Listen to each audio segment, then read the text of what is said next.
Namili pala ako ng gulay mga kapanay at papakita ko sa inyo kung ano nga ba ang nabili ng 130 pesos ko dito sa Pakistan.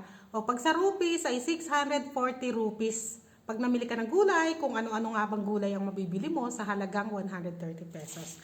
Simulan na natin dyan. Dito pala. Simulan natin dito sa kamote. Bumili ko nito kamote. 20 pesos per kilo to, pagka sa peso.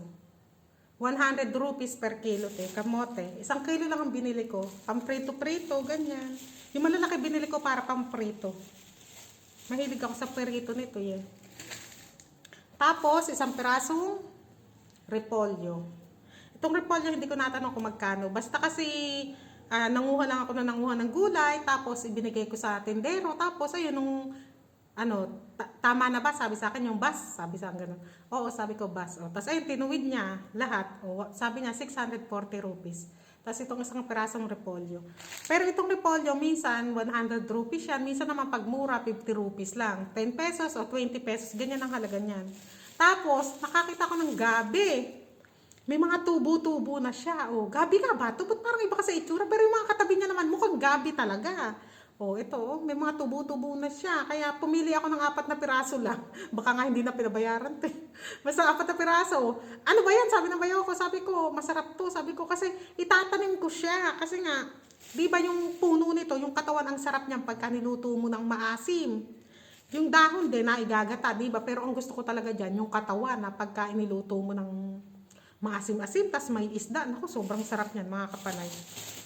Tapos itong 2 kilong talong na haba. 2 kilo na binili ko kasi nga minsan gusto ko ng talong, wala akong mabili kaya i-rep ko na lang. Ayan. Talong na haba. Ang gaganda nga baluktot lang pero magaganda. Meron naman tuwid-tuwid. Oh. Ay, mahilig kasi ko dyan sa talong na haba. Yan ang pinaka gusto kong gulay talaga. Talong na haba.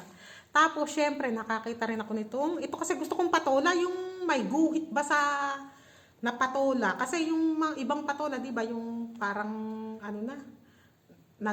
yung nag-ibon. Basta yung mga makikinis. Parang mga naderma na. Ito kasi. Gusto ko yung ganito, yung may mga guhit. Ayan, bumili ko ng 5 piraso. Ilalaga ko lang to. Tapos sasawsawan ko na halabaypay. Naku, kay sarap talaga nito. Tapos kahit na alang isda, magprito na lang ako ng talong. Saka pritong talong, piritong itlog, di ba? Saka nilaga ito, tapos halubaybay na may silit kalamansi. Naku, kasarap. Ay, naglalaway na ako, naiisip ko pa lang. Tapos, bumili na rin ako nitong 3 pirasong pepino. At saka sili. Itong sili na, maraming sili. Ayan, hindi ko na ipakita lahat. Mga dalawang ganito pa ulit yung nasa baba. Ganitong sili. Tapos, 8 piraso nitong kalamansi. Hindi ko malam kung kalamansi ba to, dayak, lemon, basta kamag-anak nila yan. Magkakamukha lang naman sila. Tapos, may papri sila na coriander leaves. Ganon dito, pag bumili ka ng gulay, may pasunod ba? Minsan, pag di ka bumili ng sili ang pasunod nila, saka coriander leaves. Parang suki-suki ba? Ganun siguro. O yan lamang mga kapanay, ang mga nabili kong gulay sa halagang 130 pesos o 640 rupees.